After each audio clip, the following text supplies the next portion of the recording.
आउज़ुबिल्लाहिमिनश्शैतानिर्रजीम बिस्मिल्लाहिर्रहमानिर्रहीम। अस्सलाम वालेकुम वरहमतुल्लाहि वबरकातुहू।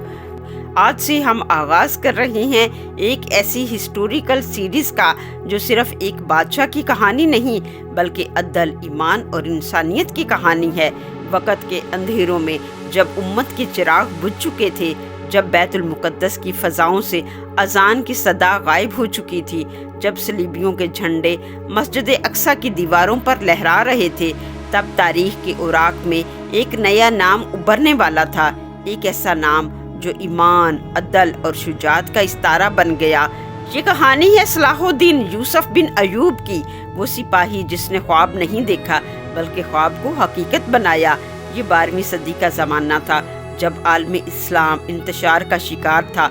मिस्र में फातमी खिलाफत कमज़ोर हो चुकी थी, शाम में जंगी ख़ानदान सलीबियों से बरसरे पेकार था और बैतुल मुक़द्दस, वो मुक़द्दस सरज़मीन जहाँ से रसूल अकरम सल्लल्लाहु अलैहि वसल्लम मेराज पर तशरीफ़ ले गए, सलीबियों के कब्ज़े में थी।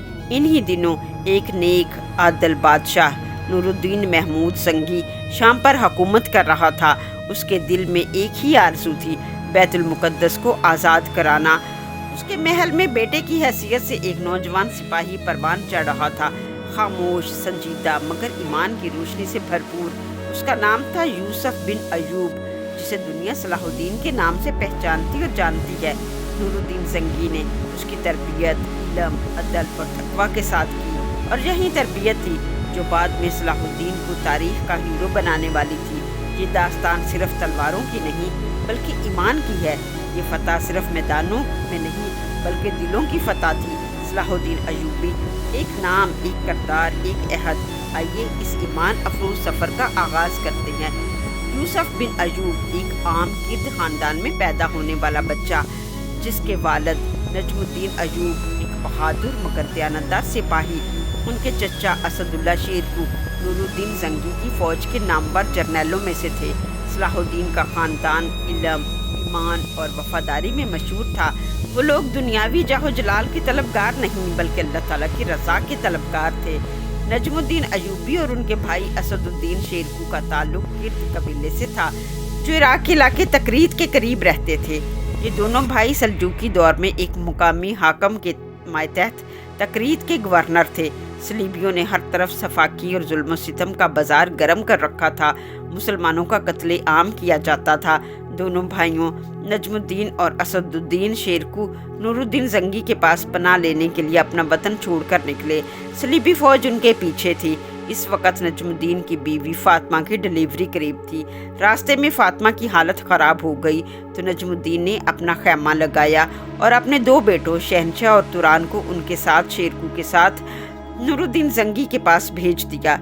इसी रात फ़ातिमा ने एक बेटे को जन्म दिया जिसका नाम उन्होंने रखा यूसुफ, और उसी दिन नूरुद्दीन ज़ंगी को अल्लाह ने बेटा अता फरमाया। मगर माँ और बेटा दोनों अल्लाह को प्यारे हो गए। अभी नूरुद्दीन ने उनकी तदफीन ना की थी कि शेरकू ज़ंगी के महल में पहुंच गया। नजमुद्दीन और फ़ातिमा के बारे में बताया और उन्हें ये भी इतला दी कि सलीबी फ़ौज उनके ताक़ुब में है। नूरुद्दीन चंद सिपाहियों के साथ उस मकाम पर पहुंचा जहां नजमुद्दीन और फ़ातिमा थे। सलीबी फ़ौज ने नजमुद्दीन पर हमला कर दिया। ऐन उसी वक़्त नूरुद्दीन पहुंच गए, उन्हें बचा लिया और उन्हें अपने मुल्क में पनाह देने की शर्त रखी कि नौमौलूद बच्चा यूसुफ उसे दिया जाए। पहले तो फ़ातिमा ना मानी, लेकिन फिर यूसुफ जो एक दिन का बच्चा था नूरुद्दीन की गोद में दे दिया और नूरुद्दीन का मुर्दा बच्चा ले लिया। इस तरह यूसुफ नूरुद्दीन की गोद में आ गया। नूरुद्दीन ने यूसुफ को सलाहुद्दीन का नाम दिया। यूँ सलाहुद्दीन की परवरिश नूरुद्दीन ज़ंगी के महल में हुई। ज़ंगी ने सलाहुद्दीन की तालीम और तरबियत में कोई कसर न छोड़ी, उसे बैतुल मुक़द्दस की आज़ादी के लिए तैयार किया। अदल, अख़ुव्वत, सब्र, बहादुरी, शुजात, इल्म, फ़िक़्ह जैसी खूबियाँ उसमें पैदा की। नूरुद्दीन ने फ़ातिमा और नजमुद्दीन से अहद लिया कि बच्चों के इस तबादले को राज में रखा जाएगा। फ़ातिमा ने ज़ंगी से दरख्वास्त की कि वो बतौर दाया आपके महल में यूसुफ को दूध पिलाएगी। नजमुद्दीन और नूरुद्दीन दोनों का मकसद इत्तेहाद, आलमी इस्लाम और बैतुल मुक़द्दस की आज़ादी थी। आज के लिए बस इतना ही। नेक्स्ट एपिसोड में हम जानेंगे सलाहुद्दीन की इब्तदाई हालात, तालीम व तरबियत और उनकी फ़ितरत सालिहा के चंद वाक़यात। हमारे चैनल को सब्सक्राइब करें, वीडियो को ज़्यादा से ज़्यादा शेयर करें ताकि तारीख़ का इल्म सब जान सकें।